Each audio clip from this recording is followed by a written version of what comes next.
कृष्ण गोविन्द हरे मुरारे, हे नाथ नारायण वासुदेव।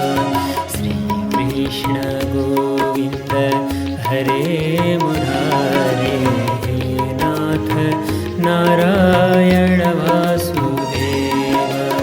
अनंत वैकुंठ मुकुंद कृष्ण, अनंत वैकुंठ मुकुंद कृष्ण, गोविंद दामोदर माधवेति।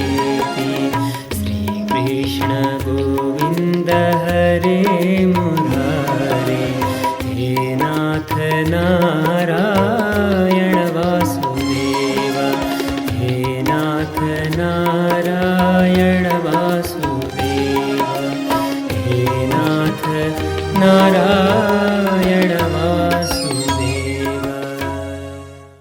अब यहाँबाट द्वादश स्कन्द प्रारम्भ हुन्छ। राजोवाच स्वधामानुगते कृष्णे यदुवंशविभूषणे, कस्य वंशो भवत्पृथिव्याम् एतद् आचक्ष्व मे मुने। राजाले सोध्नुभयो, प्रभु भगवान श्रीकृष्ण जब वैकुण्ठ सवार हुनुभयो त्यस पछाडि कसको वंश प्रारम्भ भयो यो पृथ्वीमा शासनका निमित्त, कस्ता कस्ता राजाहरू भए, मलाई उनीहरूको विस्तार सुन्ने इच्छा छ। सुखदेव स्वामीजी बताउनुहुन्छ, राजन वृहद्रथका वंशमा अन्तिम राजा पुरञ्जय नाम गरेका हुन्छन्। उनका मन्त्री हुन्छन् सुनक नाम गरेका अत्यन्तै बलशाली। मन्त्रीले राजालाई मारेर आफ्नो पुत्र हुन्छ प्रद्योतन नाम गरेको, त्यो प्रद्योतनलाई राजा बनाउँछ। यस्तो कलियुग प्रारम्भ भइसकेपछि अनेक प्रकारका उद्दण्डता प्रारम्भ हुन्छन्। भगवानले छोड्ने बित्तिकै कलियुग लागेको, त्यसो हुनाले यस्ता यस्ता अब खराब मन्त्रीहरू, खराब राजाहरू अब अगाडि राज गर्न थालिसकेका छन्। प्रद्योतन वंशीय राजाहरूले 138 वर्षसम्म यस पृथ्वीको पालन गरे। त्यस पछाडि अगाडि गएर शिशुनाग वंशले राज्य गर्दछन्। यस वंशमा भएकाले 360 वर्षसम्म पृथ्वीको पालन गर्छन्। अगाडि गएर महानन्दी नाम गरेको एउटी शूद्रा, उसको एउटा पुत्र हुन्छ नन्द नाम गरेको, उसले राजशासन प्राप्त गर्दछ। 100 वर्षसम्म यो शूद्रहरूले राज्य गर्दछन्। यसमा शूद्र प्रायस्तु अधार्मिकाः, सबै अधार्मिक थिए, पाखण्डी थिए। त्यस पछाडि अगाडि गरेर मौर्य वंशी राजाहरूले शासन गर्दछन्। 137 वर्षसम्म उनीहरूले पृथ्वीको पालन गरे। यसै गरी अगाडि शुङ्ग वंशीय राजाहरूको पालो आउँछ, उनीहरूले 112 वर्षसम्म पृथ्वीको पालन गरे। अगाडि कण्व वंशीय राजाहरूले शासन गर्छन्। 345 वर्षसम्म उनीहरूको वंशको परम्परा चल्दछ। एउटा शूद्र हुन्छ बलि नाम गरेको, अत्यन्तै बलियो पनि हुन्छ, उसले शासन प्रारम्भ गर्यो। अब यो वंशले 456 वर्षसम्म राज गरेको हुन्छ पृथ्वीलाई। यसरी जो बलियो छ उसले दुब्लालाई मार्दै, बलहीनलाई मार्दै शासन गर्दै यसरी यो क्रम अगाडि बढ्दै जानेछ। अब अगाडि गएर अन्तिममा म्लेच्छहरूले पृथ्वीको पालन गर्नेछन्, शासन गर्नेछन्। कुनै प्रकारको त्यहाँ मर्यादा रहँदैन, कसैको आदर रहँदैन, धर्म रहँदैन। असंस्कृताः क्रियाहीना रजसा तमसा वृताः, प्रजास्ते भक्षयिष्यन्ति म्लेच्छा राजन्यरूपिणः। हेर्दा राजाका रूपमा हुन्छ नि म्लेच्छहरू, संस्कार हुँदैन, क्रिया हुँदैन, अत्यन्तै रजोगुण तमोगुणले आवृत बनेका हुन्छन्। यस्ता दुष्टहरूले प्रजाहरूलाई खुब सताउन प्रारम्भ गर्नेछन्। कलियुग बढ्न लाग्नेछ। कलि धर्मको पनि वर्णन गर्दै यहाँ बताउनुभयो। अब त कलियुगमा न धर्म छ, न सत्य छ, शौच छ, न क्षमा दया, सबै सकिँदै जान्छ। कलियुगमा केवल सम्पत्ति छ भने सम्पत्ति हुने नि ठुलो हुन्छ। ऊ राम्रो गुण भएको, शील भएको, स्वभाव भएको, न्याय पनि त्यही सम्पत्ति भएका व्यक्तिकै पक्षमा हुन्छ। अनि केवल दाम्पत्य जीवनमा अभिरुचि मात्र भयो भने भइहाल्यो। त्यस्तै प्रकारले स्त्रीत्वे पुंस्त्वे च हि रतिः विप्रत्वे सूत्रमेव हि, स्त्री र पुरुष भइदिए पुगिहाल्यो। त्यसमा कुनै प्रकारको वर्ण, जाति, आचार कुल कुनै प्रकारको हेरिन्न। ब्राह्मणले पनि यसो जनेउ जस्तो डोरो लगाइदिएका हुन्छन्, परन्तु न त्यो विधिसँगको हुन्छ, त्यस्ता हुन्छन्। सम्पत्तिका पक्षमै सबै लागेका हुन्छन्। उनी पण्डित, उही ज्ञानी, उही धनी मानी कुलीन जसका पासमा सम्पत्ति छ। स्वीकार एव चुद्वाहे, मन पराए भइहाल विवाहमा। त्यहाँ केही नै हेरिँदैन, कुनै जात हेरिन्न, वर्ण हेरिन्न, स्वभाव हेरिन्न, शील हेरिन्न, स्वीकार गर्दा पुगिहाल्यो। त्यस्तै प्रकारले शुद्धिका लागि नुहाइदिए पुग्यो। कहाँ स्नान गर्ने, कसरी गर्ने, त्यसको विधि केही पनि छैन। टाढाको तीर्थ यसो डबुल्कामा पानी जमेको छ भने त्यसैलाई तीर्थ मानिदिने, नजिकको तीर्थलाई हेला गर्ने। सुन्दरता भनेको केसमा रहेको हुन्छ। कलियुगमा लामा लामा केस पाल्यो, नङ पाल्यो, हो कति राम्रो भनेर त्यसरी देखाउँछ व्यक्तिले। आफ्ना परिवार भरण पोषण गर्न सक्यो भने हो कति समर्थ व्यक्ति हो, सम्पन्न व्यक्ति हो भन्दछन्। केही धर्मकर्म गर्न लागे, धर्मकर्म केवल यश कीर्तिका लागि, यसले यति गरिदियो उति गरिदियो भनेर भनिदिउन् भन्नका निमित्त मात्रै। जो बलियो छ त्यही नै राजा हुन्छ। त्यहाँ ब्राह्मण, क्षत्रिय, वैश्य, शूद्रको कोही व्यवस्था छँदै नै छैन। कलियुगमा यस्तो हुँदै हुँदै जानेछ। अनावृष्टि हुन्छ, अनिकालहरू लाग्ने हुन्छन्। चोर डाका फटाहरूले अनेक प्रकारका व्याधि उत्पादहरूले सताइन्छन् त्यहाँका प्रजाहरू। कहिले शीत बाधा, कहिले वायुको प्रकोप, कहिले अग्निको प्रकोप, कहिले जलको प्रकोप, यस्तो उनीहरूले बिहोर्नु पर्दछ। भोकले आक्रान्त हुन्छन्, कति भोकैले मर्दछन्, कोही रोगले मर्दछन्, कोही शोकले मर्दछन् कलियुगमा। त्यसो भएको हुनाले राजन त्रिंशत् वर्षाणि परमायुः कलौ नृणाम। कलियुगको सबैभन्दा धेरै आयु भनेको 30 या 20 वर्ष। अहिले पनि त व्यक्तिको औसत आयु घट्दै घट्दै आएको छ नि। कलियुग बढ्दै बढ्दै जाने हो भने कलिको एकदम मध्य अवस्थामा 30 वर्ष या 20 वर्ष बाँच्यो भने धेरै बाँच्यो भन्ने हुन्छ। सबैको शरीर पनि खिएको हुने, बल बिनाको हुने, वर्णाश्रम धर्म कहीँ छँदै छैन। सबै वेदपथ, वेदमार्ग समाप्त भएर गएको हुन्छ, पाखण्ड बढेर गएको हुन्छ। धर्म जस्तो हुन्छ त्यहाँभित्र पाखण्ड बढिरहेको हुन्छ। राजाहरू जस्ता हुन्छन् तर तिनीहरू लुटेरा जस्ता हुन्छन्। शासकहरू सबै प्रजाहरूलाई सताउने खालका हुन्छन्। चोरी बढ्नेछ, हिंसा बढ्नेछ, असत्य बढ्नेछ, निन्दा बढ्नेछ। यस्ता यस्ता प्रकारको हुँदै जानेछ। सबै वर्णहरू शूद्र प्रायेषु वर्णेषु, हेर्दाका नामका ब्राह्मण मात्र तर कामका सबै शूद्र जस्ता अनाचार गर्ने। गाईहरू सबै बाख्रा जत्रा साना साना हुनेछन्। आश्रमहरू पनि ब्रह्मचर्य आश्रम, वानप्रस्थ, सन्यास यी कुनै नामका मात्रै हुन्छन्। सबै गृहस्थाश्रम नै हुनेछन्।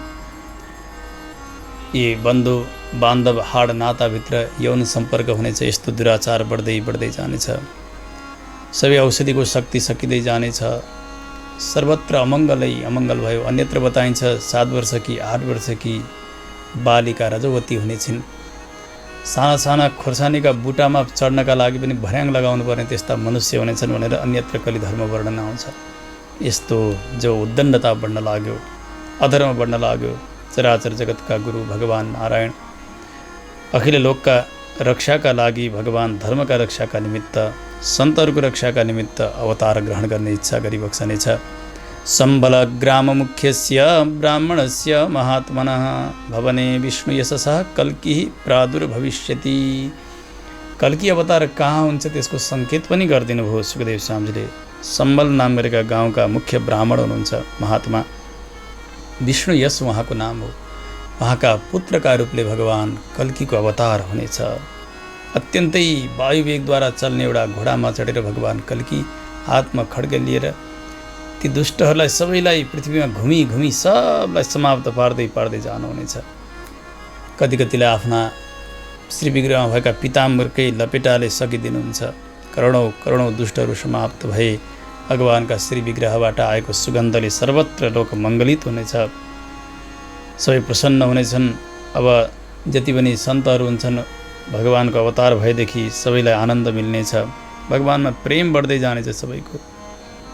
भगवानको अवतार भयो। भगवानले दुष्टहरूलाई संहार गरिसकेपछि पुनः सत्ययुग प्रारम्भ हुन्छ। जहिले चन्द्रमा, सूर्य र बृहस्पति तिष्य नक्षत्रको पहिलो पलामा बस्दछन् त्यसै समयबाट सत्ययुग प्रारम्भ हुनेछ भनेर त्यो पनि सङ्केत गरिदिनु भयो। सत्ययुग सुरु हुने बित्तिकै सर्वत्र धर्म बन्नेछ, सात्विकता बढ्नेछ, मङ्गल बढ्नेछ, त्यसै गरी शान्ति बढेर जानेछ, महात्माहरूलाई आनन्द मिल्नेछ। अब सत्ययुग प्रारम्भ भएपछि भगवानको कीर्ति र भगवानको चर्चा मात्रै लोकमा रहनेछ, अरू दुष्ट्याइ सबै समाप्त भएर जानेछन्। सन्तनुका भाइ देवापी नाम गरेका र अर्का एक मरु नाम गरेका हुनुहुनेछ। उहाँहरू कलाप ग्राममा बस्नुभएको अत्यन्तै दृढ योगले रहनुभएको हुनुहुन्छ। उहाँहरू नि भगवानका आज्ञाद्वारा फेरि सारा प्रजाहरूलाई वर्णाश्रम धर्मको शिक्षा र मर्यादामा राख्दै राख्दै लोकलाई पालन गर्न प्रारम्भ गर्नुहुनेछ। धर्मात्मा वंश अब यहाँबाट प्रारम्भ भएर जानेछ। सुखदेव स्वामीजीले बताउनु भयो, राजन पृथ्वी यी राजाहरूलाई देखेर हाँस्दछिन्। जति पनि कलियुगमा भएका महो भन्ने हुन्छन् ती सबलाई देखेर उनी हाँसिरहन्छन्। अहो मा बिजिगी सन्ति मृत्यु हो क्रीडनका नृपाः, यो मेरो हो, यसले मेरो सीमा मिच्यो, उसले मिच्यो भनेर आफूमा लडालड गरेर मर्छन्। परन्तु म जहाँ थिएँ त्यहीँ छु। कति आए मेरो मेरो भन्दै भन्दै ती सबै मरेर गइरहेका छन्, म आफ्नै स्थानमा छु। मत्कृते पितृपुत्राणाम भ्रातृणाम चापी विग्रह, पिता र पुत्रका बिचमा पनि यही पृथ्वीकै निमित्त भूमिकै लागि झगडा, दाजुभाइका बिचमा पनि झगडा, पति पत्नीका बिचमा झगडा, एकले अर्कालाई मारेका छन्, निन्दा गरेका छन्। परन्तु म कहीँ गएकी छुइनँ। पृथु पुर्रवा गादी नहुस भरत अर्जुन मान्धाता सगर परशुराम आदि गरेका, श्रीयाति सन्तनु गय भगीरथ आदि गरेका धेरै धेरै राजाहरू भए, दैत्यहरू पनि भए। हिरण्यकशिपु, वृत्रासुर, रावण, लोकरावण जसले लोकलाई नै रुवायो त्यस्तो रावण, अरू नमुची, सम्बर, भौमासुर, हिरण्याक्ष, तारक आदि गरेका यस्ता भए। यिनीहरू पनि मेरो हो पृथ्वी, मैलै शासन गर्ने हो भन्दै गए। यी सबै पनि समाप्त हुँदै गए। यस्तो स्थिति रहन्छ। यस्तो कलीको दोष बढेर जानेछ। राजाले सोध्नु, प्रभु यो कलीको दोषबाट बच्नका लागि के गर्नुपर्दछ, कसरी कली तर्न सकिन्छ? केनोपायेन भगवन् कलेर दोषान् कलौ जनाः विदमिष्यन्त्युपचितान् तन्मे ब्रूहि यथा मुने। सजिलै कली कसरी पार तर्न सकिन्छ? सुखदेव स्वामीजी भन्छ, राजन सत्य, त्रेता, द्वापर, कली यी 4 युग हुन्। त्यसमध्ये सत्ययुगमा धर्मका 4 पाउ थिए। एउटा सत्य, अर्को दया, अर्को तपस्या, अर्को दान। बिस्तारै बिस्तारै अब युग अगाडि बढ्दै गयो। अधर्मका अंशले एक एक पाउहरू नाश हुँदै हुँदै गइरहेका छन्। सत्ययुगमा त सर्वत्र मङ्गलै मङ्गल थियो। कलियुगमा अनेक प्रकारका उद्दण्डता बढ्दै बढ्दै गएका हुन्छन्। व्यक्तिले आत्मकल्याण के हो त्यो जानिरहेका हुँदैनन्। के गर्दा पार लाग्नुपर्छ त्यो पनि थाहा हुन्न। परन्तु कलियुगी कल्मस हृदयलाई धुनका निमित्त भगवानका पावन नाम नै सर्वोपरि औषधि हुन्। जसरी पुरानो सुन छ, मैलो लागेको छ, उसलाई आगामा हालिदिने भने अग्निले जलाएर त्यसलाई कञ्चन बनाइदिन्छ। त्यो मल जति सबै जलेर समाप्त हुन्छ। यसै गरी भगवान नाम रूपी अग्निमा यो हृदयलाई समाहित गरिदिने भने हृदयका सारा कल्मसहरू समाप्त भएर जानेछन्। यथा हेम्नि स्थितो वह्नि दुर्वर्णम हन्ति धातुजम, एवं आत्मगतो विष्णु योगिनाम अशुभाशयम। त्यसो हुनाले कलियुगमा कलीबाट बच्नका निमित्त भगवानकै नामको संकीर्तन गर्नुपर्छ महाराज। कृते यध्यायतो विष्णुं त्रेतायां यजतो मखैः, द्वापरे परिचर्यायां कलौ तद हरिकीर्तनात्। सत्ययुगमा भगवानको ध्यान गरिन्थ्यो, ध्यानद्वारा भगवानको आराधना हुन्थ्यो। त्रेतायुगमा यज्ञद्वारा भगवानको आराधना हुन्थ्यो। द्वापरमा भगवानको सेवा अर्चना वन्दनाद्वारा हुन्थ्यो। कलियुगमा त कलौ तद हरिकीर्तनात्, भगवानको नामको संकीर्तन गर्नाले नै भगवान प्रसन्न हुनुहुन्छ। यो हृदय कवल पवित्र हुन्छ। कलि सन्तरणोपनिषद नामको उपनिषद छ वेदमा, उपनिषदमा। त्यहाँ ब्रह्माजीका सन्निधिमा गएर नारदजीले सोध्नुहुन्छ कसरी कली तर्न सकिन्छ। ब्रह्माले भन्नुभयो, भगवान जो आदिपुरुष हुनुहुन्छ, भगवतो आदिपुरुषस्य नारायणस्य नाम संकीर्तन मात्रेण नामग्रहण मात्रेण निर्धूत कलिर्भवति। भगवान सर्वेश्वर नारायणका नाम ग्रहण गर्नाले नै सारा कलिका दोषहरू समाप्त भएर जान्छन्। त्यो नाम के हो? ब्रह्मालाई सोध्नुभयो नारदजीले। ब्रह्माजीले भन्नुभयो हरे राम राम राम हरे हरे, हरे कृष्ण कृष्ण कृष्ण हरे हरे। यिनै पवित्रतम नाम। त्यसैले हेर्नु कलियुगमा अष्टजाम भनिन्छ नि, याम हो 8 यामको एक अहोरात्र हुन्छ, दिन र रात। एक अहोरात्रभरि अखण्ड कीर्तन गर्दा हरे राम राम राम हरे हरे, हरे कृष्ण कृष्ण कृष्ण हरे हरे, यसलाई विभिन्न लयमा विभिन्न तर्जमा गाइन्छ। यी उपलक्षण हुन् रामकृष्ण आदि गरेका नाम। अरू पनि भगवानका पावन नाम लिन सकिन्छ। जति पनि मङ्गल नामहरू छन् भगवानका, यसैद्वारा कली तर्न सकिन्छ। सुखदेव स्वामीले 4 प्रकारका प्रलयको पनि उपदेश दिनुभयो। जस्तो ब्रह्माजीका एक दिनमा सत्य त्रेता द्वापर कली 4 युग, दिनभरिमा 1000 पटक अनि रातभरिमा 1000 पटक यसरी घुम्दछन्। ब्रह्माजीको एक दिनमा एक कल्प हुन्छ, 14 मनुको समय बित्दछ। एक मनुका समयमा 71 चौकडीहरू घुम्दछन्। जो नैमित्तिक प्रलय छ, नैमित्तिक प्रलय भनेको ब्रह्माजीको दिन पुगेर रात लागेपछि रातभरको समय नैमित्तिक प्रलय हो। त्यस समयमा ब्रह्मा सबैलाई समेटेर गएर भगवान अनिरुद्ध व्यूहमा गएर शयन गर्नुहुन्छ। फेरि प्रातःकाल जाग्नुभयो अनि फेरि सृष्टिलाई प्रारम्भ गर्नुहुन्छ। अर्को प्राकृतिक प्रलय, जसलाई महाप्रलय भनिन्छ। सारा ब्रह्माण्डहरू समाप्त हुन्छन् त्यस समयमा, महाप्रलयका समयमा। 1000 वर्षसम्म माथिबाट सूर्यले तताउनुहुन्छ। यतापट्टि तलबाट भगवान शेषजीका मुखबाट अग्नि प्रकट भएको हुन्छ। 1000 वर्षसम्म कुनै प्रकारको वर्षा मेघले गरेका हुन्नन्। त्यो सुखा ब्रह्माण्ड आगो समान भएको हुन्छ। माथिको ताप तलको ताप जलेर एकदम दन्दन दन्दन बल्दछ। फेरि वायु पनि चलिरहेको हुन्छ। वायुले धेरै धेरै त्यो अग्निलाई प्रेरणा गरिरहेका हुन्छन्। जल्दै जल्दै खरानी भयो। त्यस पछाडि प्रचण्ड वर्षा हुन्छ, हात्तीका सुँड जस्तो गरी 100 वर्षसम्म मुसलधारे वर्षा हुन्छ।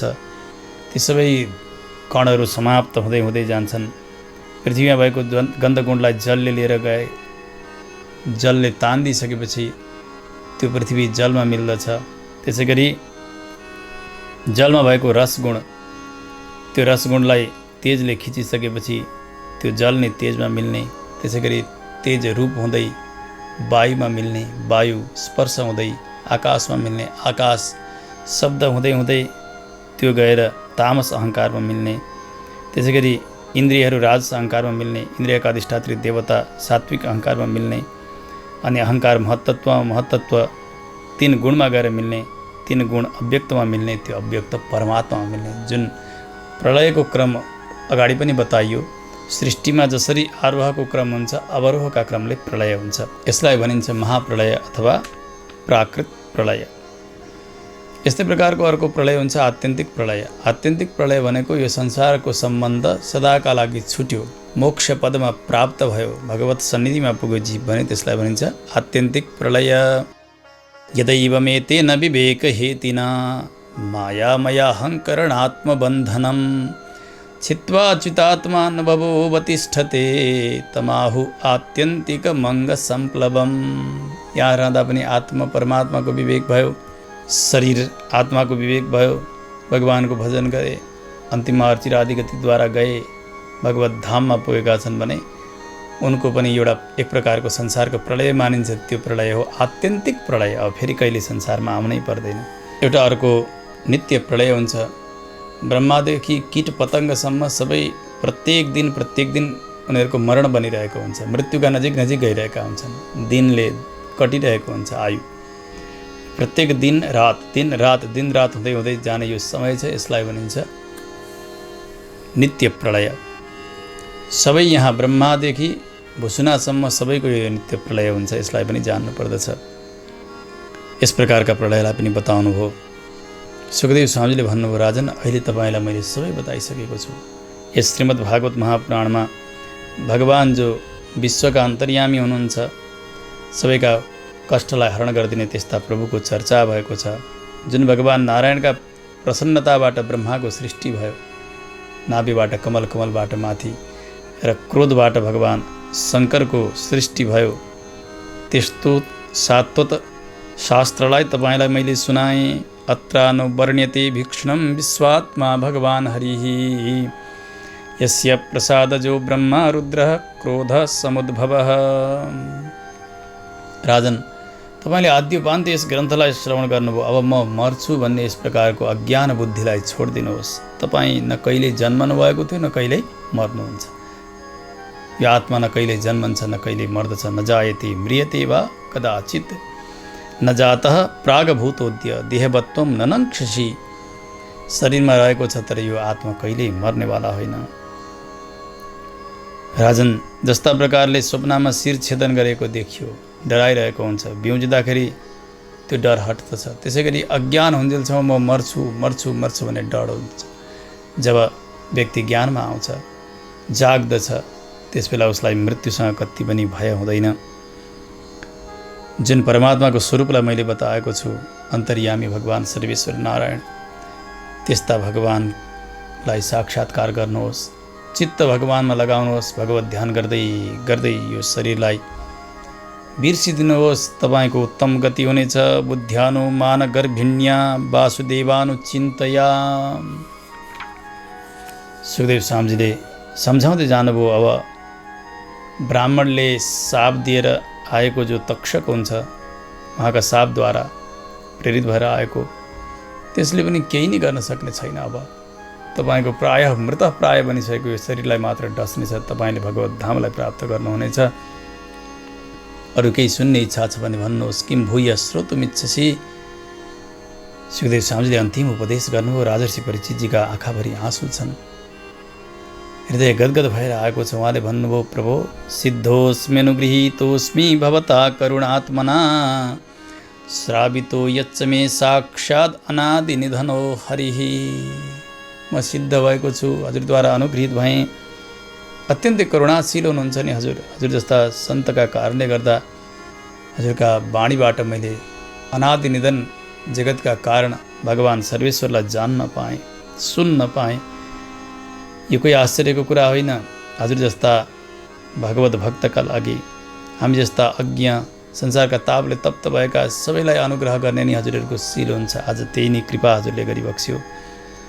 श्रीमद् भागवत सुनाउनु भयो। अत्यन्तै प्रसन्न भएको छु प्रभु। जहाँ भगवानको यशको, कीर्तिको, वैभवको गान गरिएको छ। अब मलाई कुनै प्रकारको भय छैन।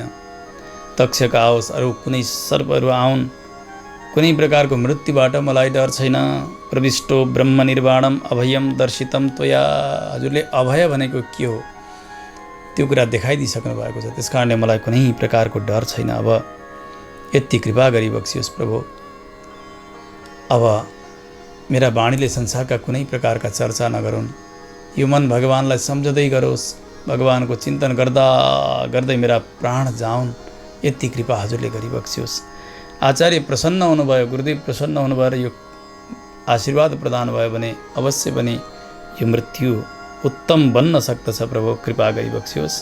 अनुजानीहि मां ब्रह्मन् वाचं यक्षाम्यधोक्षजे मुक्तकामाशयं चेत प्रवेश्य विसृजाम्य सुन्। भगवानमा मन लगाउँदा लगाउँदै नै म प्राण त्याग्न चाहन्छु गुरुदेव। राजर्षि परीक्षितजीले हात जोडेर प्रार्थना गर्नुभयो। भगवान सुखदेवले तथास्तु भन्नुभयो। राजा परीक्षितजीले सुखदेव स्वामीजीको सेवा गर्नुभएको छ।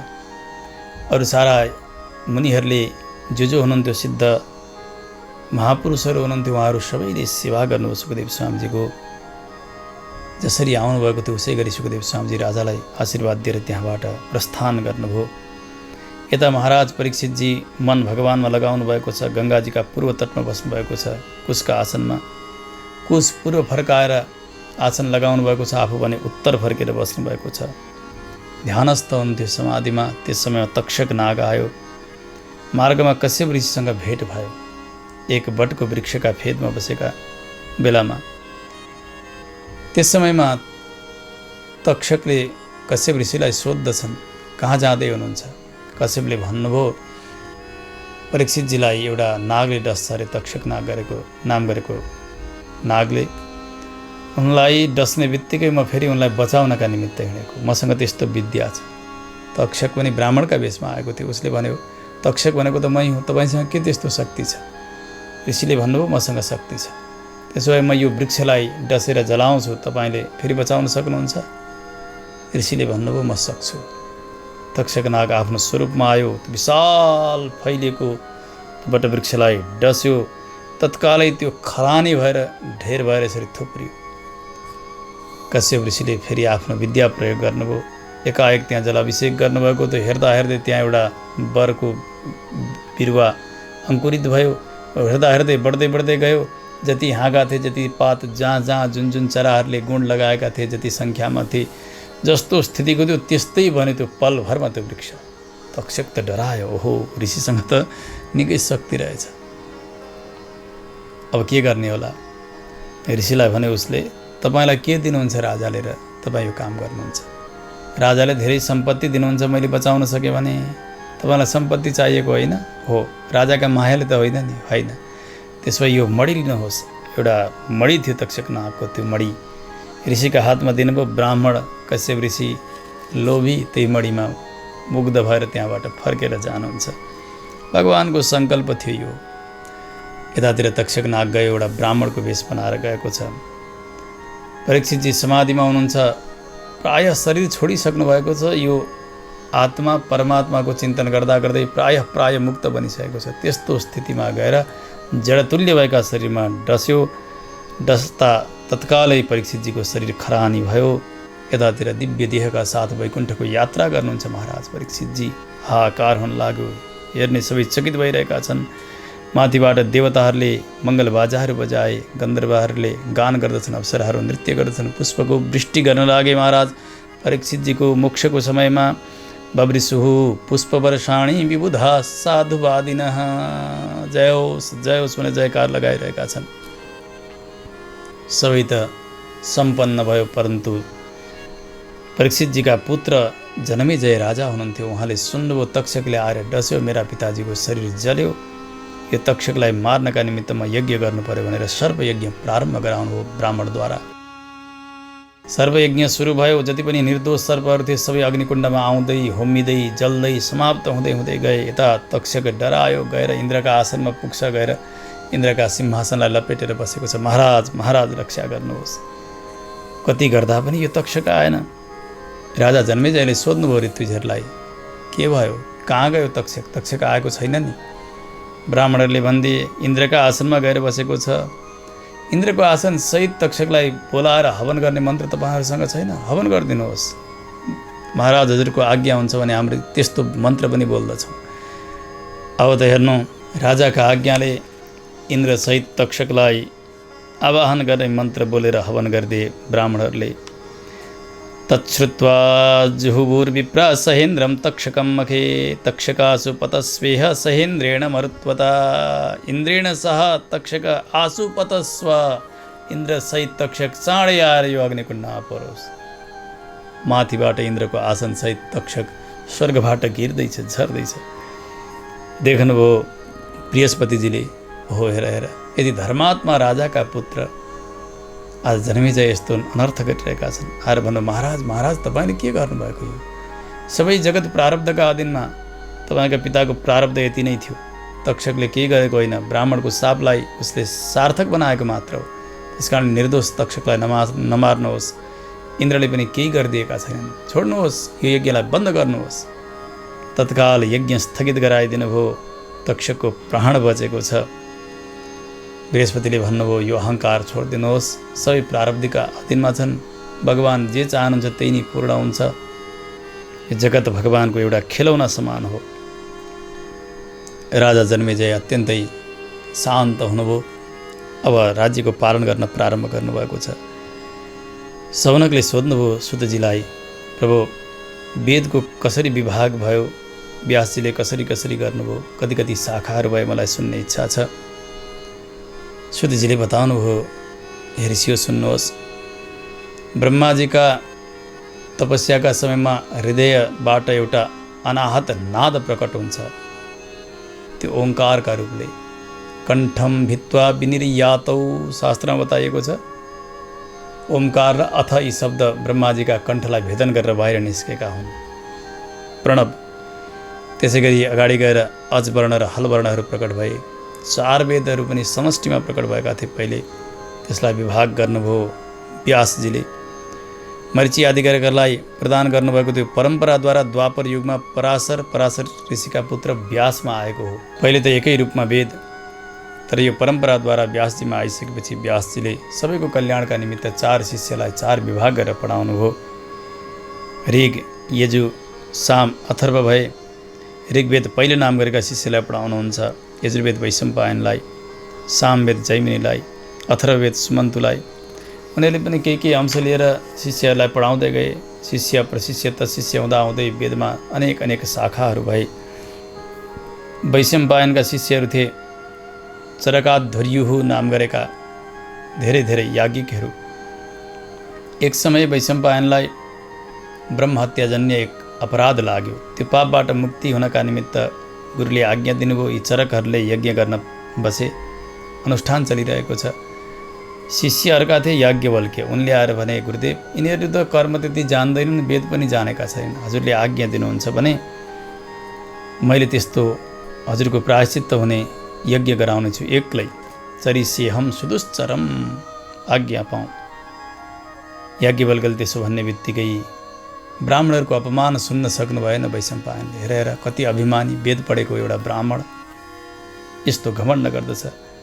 हे अभिमानी, तैँले जति पनि पढेको छस् मबाट वेद तत्काल त्याग्दै छोड्दै। जति पनि विद्या प्राप्त गर्नुभएको थियो गुरुबाट याज्ञवल्क्यले सबै बमन गरिदिनु भयो।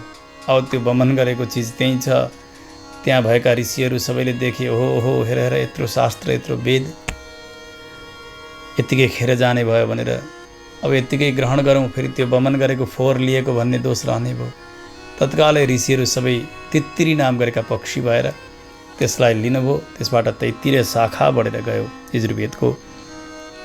याज्ञवल्क्यले विचार गर्नु, ठिकै छ, अब गुरुदेवले दिनु भएन त केही भएन, भगवान् सूर्यको आराधना गर्नु पर्यो भनेर सूर्योपस्थापन गर्नुभयो। भगवान् सूर्य घोडाका रूपले प्रकट हुनुहुन्छ आकाशमा। उहाँले चाहनुभयो मलाई यजुर्वेद उपदेश गर्नुहोस्। भगवान् सूर्यले यजुर्वेद उपदेश गर्नुभयो। त्यसो भएको हुनाले वाजसनेय शाखा भनिन्छ। शुक्ल यजुर्वेदको माध्यन्दिनीय वाजसनेय शाखा भनेर हामी सङ्कल्प गर्दछौँ। यजुर्वेदका 15 शाखाहरू भए भगवान् सूर्यबाट प्राप्त गर्नुभएको याज्ञवल्क्यले। यसै गरी अथर्ववेदका शाखाहरू पनि यहाँ बताउनुहुन्छ। पुराणका लक्षणहरू पनि बताउनु भएको छ। पुराणका 5 लक्षण सर्वत्र छन्, 10 लक्षण भागवतमा बताइएको छ। यसको विषयमा पहिले पनि बताइयो धेरै। पुराणका सङ्ख्याहरू पनि 18 यहाँ परिगणना गर्नुभयो। ब्राह्मं पादमं वैष्णवं च शैवं लैङ्गं सगारुडं नारदीयं भागवतम् आग्नेयं स्कान्दसङ्गीतं भविष्यं ब्रह्मवैवर्तं मार्कण्डेयं सवामनं वाराहं मात्स्यं कौर्मं च ब्रह्माण्डाख्यम इति 63 यी 18 पुराणहरूको पनि सङ्केत यहाँ गर्नुभयो। यसको पनि गुरु परम्परा खुब अगाडि बढेर गएको छ। सौनकले सोध्नुभयो, प्रभु, मनुष्यहरूले भन्दछन् मार्कण्डेय चिरायु हुनुहुन्छ, जो धेरै लामो आयु भएका हुनुहुन्छ। त्यस्ता चिरञ्जीवी प्रलयका समयमा सबै जलमग्न भए, तर उहाँ चाहिँ मर्नु भएन त्यस समयमा पनि। किन? फेरि उहाँ हाम्रा भृगुवंशी हुनुहुन्छ। आफ्ना वंशका त्यस्ता पुरुषार्थी पुरुषका विषयमा सुन्ने इच्छा सबैलाई हुन्छ। यस कल्पमा त प्रलय पनि भएको थिएन। अनि त्यो कसरी सत्य भयो, कसरी उहाँ रहनु भएको छ, कसरी बाँच्नुभयो त्यो प्रलयका समयमा पनि, कसरी उहाँ चिरायु हुनुभयो, मलाई सुन्ने इच्छा छ। सुतजीले भन्नुभयो, हे ऋषि हो सुन्नुहोस्, मार्कण्डेय ऋषिको समयमै द्विजाति संस्कार सम्पन्न भयो। ब्रह्मचर्य आश्रममा प्रवेश गर्नुभयो, वेदको अध्ययन गर्नुभयो, तपस्या स्वाध्याय इत्यादिले युक्त हुनुहुन्थ्यो। कमण्डल धारण गर्नुभएको छ, दण्ड, यज्ञोपवीत, मेखला, मृगचर्म धारण गर्नुभएको छ। यस्तो ब्रह्मचर्य वेशमा बस्नुभएको छ मार्कण्डेय ऋषि। पुष्पभद्रा नदीका तटमा बसेर यस्तो तपस्या गर्नुभयो। उहाँले करोडौँ वर्षसम्म तपस्या गर्नुभयो। भगवत आराधना रूप तपस्या। आराधयन ऋषिकेशम जिज्ञे मृत्युम सुदुर्जयम। भगवानको आराधना गर्दा गर्दै उहाँले मृत्युलाई नै जितिदिनु भयो। ब्रह्मा, भृगु, शङ्कर, दक्ष, अरू मरिची आदि गरेका ब्रह्मपुत्रहरू सबै चकित भइरहेका छन्। कस्तो तपस्या हो यो, हो कस्ता ऋषि हुने नि। 1 2 होइन 6 मन्वन्तर बितेर गयो। 7औं मन्वन्तरको समय आयो। सबै चकित भइरहेका छन्। इन्द्रलाई आपत्ति भएको छ, यस्तो तपस्या बढ्दै बढ्दै बढ्दै जाने हो भने एक दिन यिनले इन्द्र आसन छिन्लान्। डर भएको छ। अब त्यो मलया अनिलमा बसेर तपस्या भएका समयमा पुष्पभद्रा नदीका तटमा यी गन्धर्व अप्सराहरू सबै पठाइदिए इन्द्रले मुनिको तपस्या भङ्ग गर्नका निमित्त। आएर अगाडि नाचेका छन्, गाएका छन्, बजाएका छन् ती अप्सराहरू। परन्तु एकाग्र चित्तद्वारा भगवानको आराधना गरिरहनु भएको मार्कण्डेय ऋषिले उहाँको हृदय अलिकति पनि यताउति विचलित भएन, केही नै हुन सकेन। यसो दृष्टि लगाइदिनु भएको थियो, सबै त्यो दृष्टिद्वारा जल्न लागे, दौडे त्यहाँबाट भाग्दछन्, कोही नजिक जान सक्दैनन्। त्यस्ता तपस्वी हुनुभयो मार्कण्डेय ऋषि। जसरी सर्प चलाउँदै गयो अनि सर्पलाई जुरुक्क उठिसकेपछि सर्पका डरले बालकहरू भाग्दै भाग्दै हिँड्छन् नि, ऋषिका तपस्याका अघिल्तिर सारा अप्सराहरूको त्यही दशा भयो, भागे। ध्यान चलिरहेको थियो। अन्तिम अवस्थामा भगवान् नरनारायणले दर्शन दिनुहुन्छ। तौ शुक्लकृष्णौ नवकञ्जलोचनौ चतुर्भुजौ रौरव बल्कलाम्बरौ। शङ्खचक्र गदा पद्म लिएर बल्कल धारण गरेका एउटा तपस्वी वेशमा नर र नारायण भगवान् प्रकट हुनुभयो। साष्टाङ्ग दण्डवत गर्नुभयो मार्कण्डेय ऋषिले। आँखाभरि आँसु बगेका छन्, के बोल्न सक्नु भएको छैन। नमो नमः इति सानो बभासे गदगदाक्षर नमः नमः नमः भनिरहनु भयो, केही नै बोल्न सक्नु भएन। भगवान्लाई आसनमा राख्नुभयो, पूजन गर्नुभयो, वन्दना गर्नुभयो। नरनारायण भगवान्लाई आफूलाई सम्हालेर स्तुति गर्दै भन्नुहुन्छ, प्रभु हजुरको वर्णन मैले कसरी गर्न सक्दछु र? किं वर्णये तव विभो यदुदीरितोऽसुः संस्पन्दते तमनुवाङ्मन इन्द्रियाणि स्पन्दन्ति वै तनुभृताम् अज सर्वयोश्च स्वस्याप्यथा विभजताम् असि भावबन्धुः। प्रभु हजुरद्वारा नै प्राण चल्दछ, यी इन्द्रियहरू चल्दछन्, मन शरीर सबै चिज, वाणी पनि हजुरद्वारा नै सञ्चालित हुन्छ। मेरो मात्र होइन, तनुभृताम् अझ सर्वयोश्च ब्रह्मा शङ्कर आदि गरेका देवताहरूको पनि सत्ताको रक्षा हजुरले नै गर्नुहुन्छ। सबैको शक्ति हजुर नै हुनुहुन्छ। त्यस्ता प्रभुलाई म बार बार वन्दना गर्दछु। हे प्रभु, हजुरका चरणारविन्दको प्राप्ति नै सबैभन्दा ठुलो पुरुषार्थ हो, मैले यो जानेको छु। हजुरलाई पाउनु नै सबैभन्दा ठुलो पुरुषार्थ हो। सबै हजुरकै अधीनमा छन्, सबै हजुरको चरण प्राप्तिकै निमित्त प्रयास गरिरहेका छन्। ब्रह्मा विभेत्यलमतो द्विपरार्धधिष्ण्या कालस्य ते किमुत तत्कृत भौतिकानां। द्विपरार्ध आयु भएका ब्रह्माजी त त्यही चाहनुहुन्छ भने सामान्य भौतिक भूत प्राणीहरूको त के कुरा भएर प्रभु आज हजुरको दर्शन भएको छ। हजुर स्वयं व्यक्त स्वरूप हुनुहुन्छ प्रभु, स्वयं प्रकाशित हुनुहुन्छ। त्यस्ता परमात्मालाई बार बार वन्दना गर्दछु भनेर मार्कण्डेय ऋषिले स्तुति गर्नुभयो। भगवान्ले भन्नुभयो, हे ब्रह्मर्षि, तपाईँ सिद्ध हुनुभएको छ योगद्वारा, तपस्याद्वारा। ममा भएको प्रगाढ भक्ति, अनपाइनी भक्तिका कारण पनि तपाईँ सिद्ध हुनुभएको छ। तपस्या पनि छ, स्वाध्याय पनि छ, योग पनि छ। माग्नुहोस् वरदान, के चाहनुहुन्छ? ऋषि मार्कण्डेयले भन्नुभयो, प्रभु हजुर देवताका देवता हुनुहुन्छ, आफ्ना शरणागत चेतनको सबै प्रकारको कष्टलाई नाश गरिदिनेवाला हुनुहुन्छ। हजुरले दर्शन दिनुभयो, दर्शन नै यो सबैभन्दा ठुलो वरदान भइसकेको छ। के माग्नु परेको छ र? जीवनमा योभन्दा ठुलो लाभ अरू के हुन सक्दछ र प्रभु? ब्रह्मा आदि गरेका देवताहरू जुन दर्शनका निमित्त तीव्र तपस्यामा लाग्दछन्, तडपिरहन्छन्, त्यस्ता प्रभुलाई मैले देखिसकेँ। अब मलाई के वरदान चाहियो र? तर पनि हजुरले आज्ञा गरिहाल्नुभयो।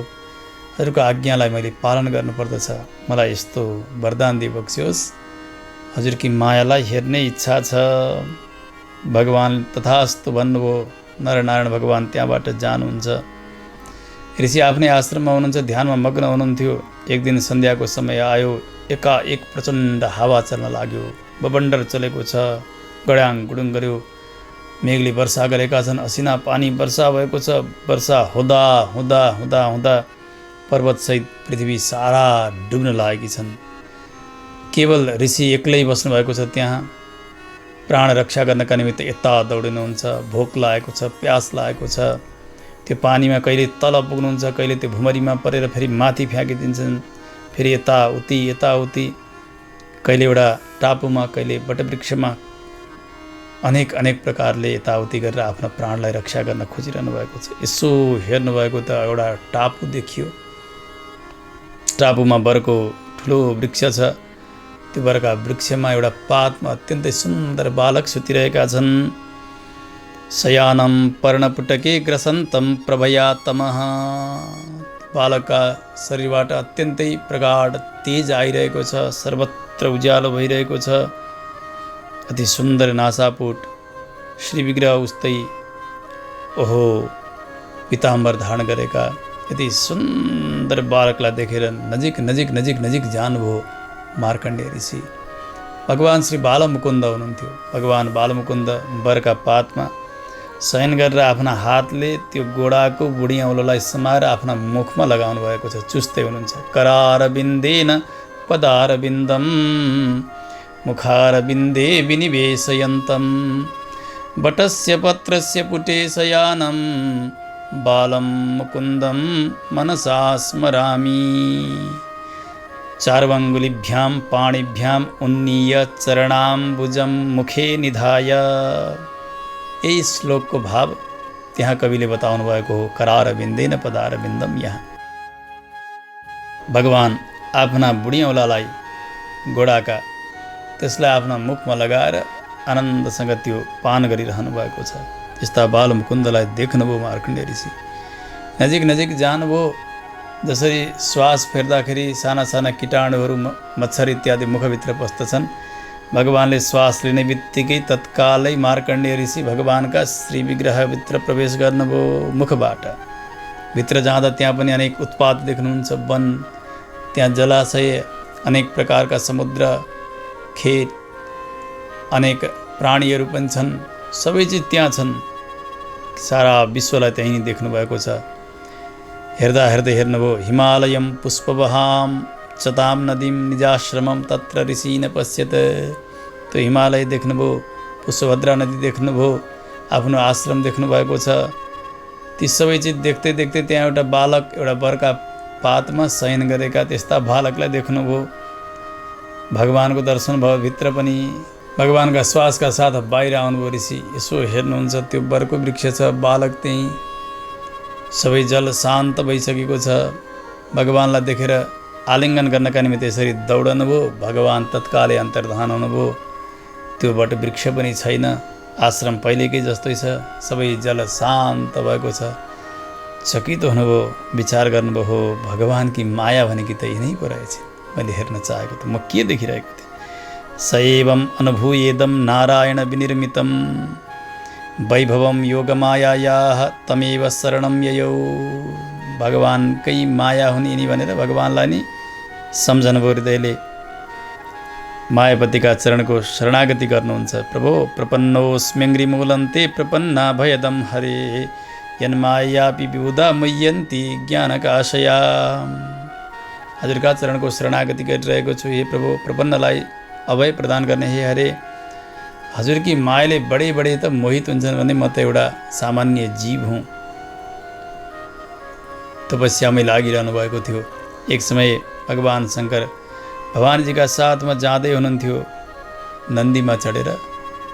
अलि टाढैबाट देख्नुभयो भवानीजीले मार्कण्डेय ऋषिलाई। तपस्या गर्नुभएको, शरीर जीर्ण शीर्ण भएको दया आयो।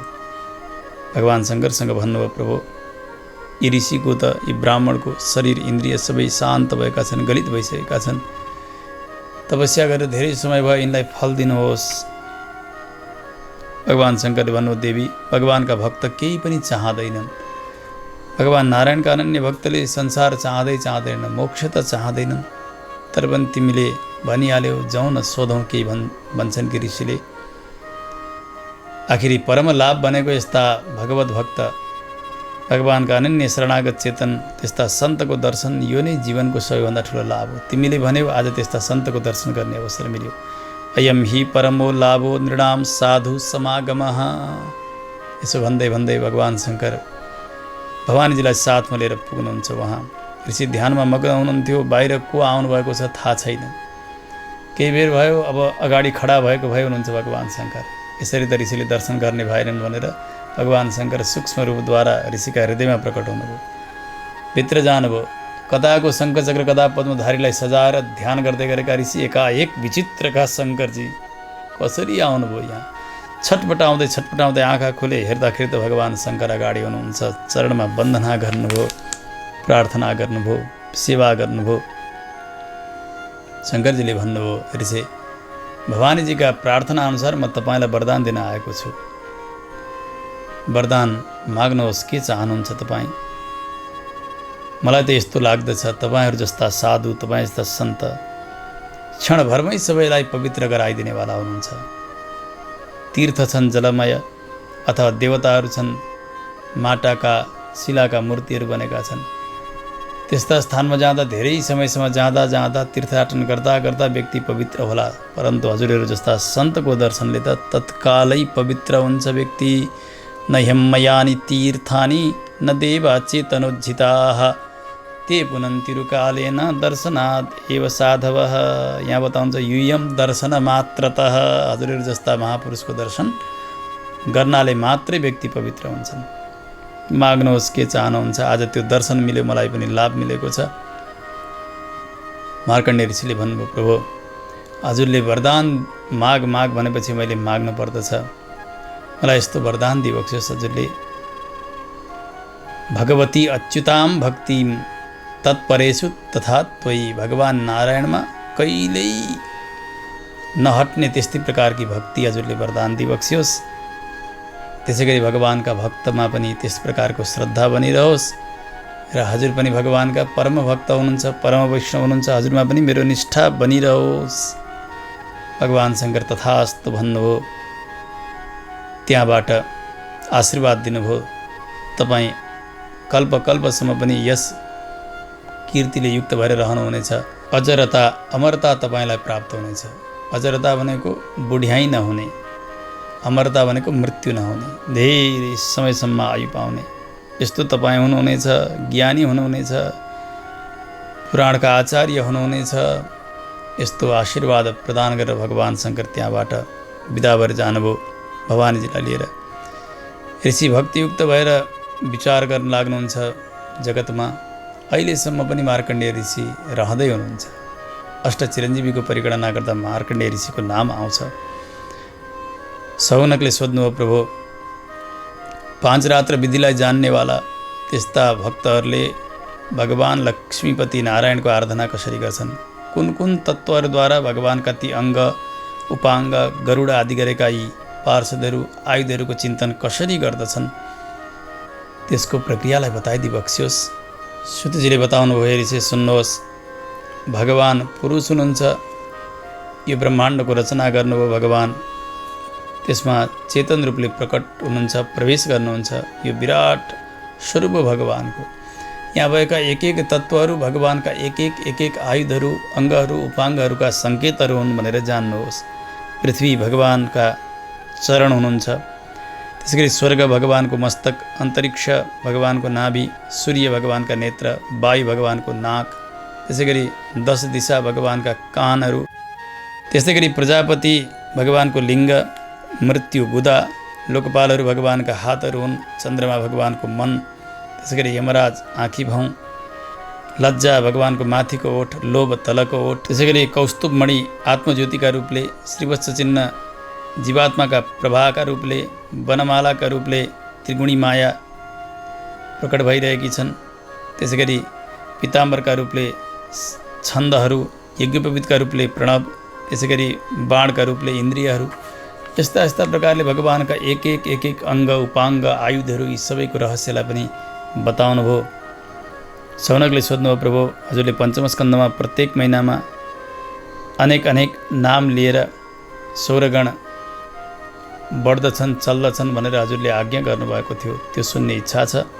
सुतजीले बताउनुभयो सूर्य 12 महिनामा 12 राशिमा जानुहुन्छ। उहाँका परिवार छन् जसलाई सौरगण भनेर बताइन्छ। अलग अलग महिनामा गएका समयमा सूर्यको अलग अलग नाम हुन्छ। चैत्रमा धाता नाम हुन्छ, वैशाखमा अर्यमा, जेठमा मित्र नाम गरेर सूर्य रहनुहुन्छ। त्यसै गरी असारमा वरुण नामले रहनुहुन्छ। यसै गरी साउनमा इन्द्र नामले, भदौमा विवस्वान, माघमा पूषा, फाल्गुनमा पर्जन्य नाम रहन्छ, मङ्सिरमा अंशुमान रहन्छ उहाँको नाम, अंशुहु मात्रै पनि हो। यसै गरी पुषमा भग नामले रहनुहुन्छ सूर्य। आश्विन महिनामा त्वष्टा नामले रहनुहुन्छ। कार्तिक महिनामा विष्णु नाम हुन्छ। यस्ता प्रकारले गन्धर्वहरू भए, असुर भए, राक्षसहरू भए, त्यस्तै प्रकारले ऋषिहरू, गन्धर्व, यी सबै गणले साथमा भएर सूर्य तत्तत राशिमा विचार गर्नुहुन्छ, विहार गर्नुहुन्छ। 60,000 बालखिल्य आदि गरेका ऋषिहरू अगाडिपट्टि बसेर रथमा स्तुति गर्दै गर्दै गर्दै जानुहुन्छ। यस्ता यस्ता प्रकारले सूर्यगणको स्थितिलाई पनि यहाँ बताउनु भयो। श्रीकृष्ण गोविन्द हरे मुरारे, हे नाथ नारायण वासुदेव। श्रीकृष्ण गोविन्द हरे मुरारे, हे नाथ नारायण वासुदेव। अनन्त वैकुण्ठ मुकुन्द कृष्ण, अनन्त वैकुण्ठ मुकुन्द कृष्ण। गोविन्द दामोदर माधवेति, श्रीकृष्ण गोविन्द हरे मुरारे, हे नाथ नारायण वासुदेव। हे नाथ नारायण वासुदेव, हे नाथ नारायण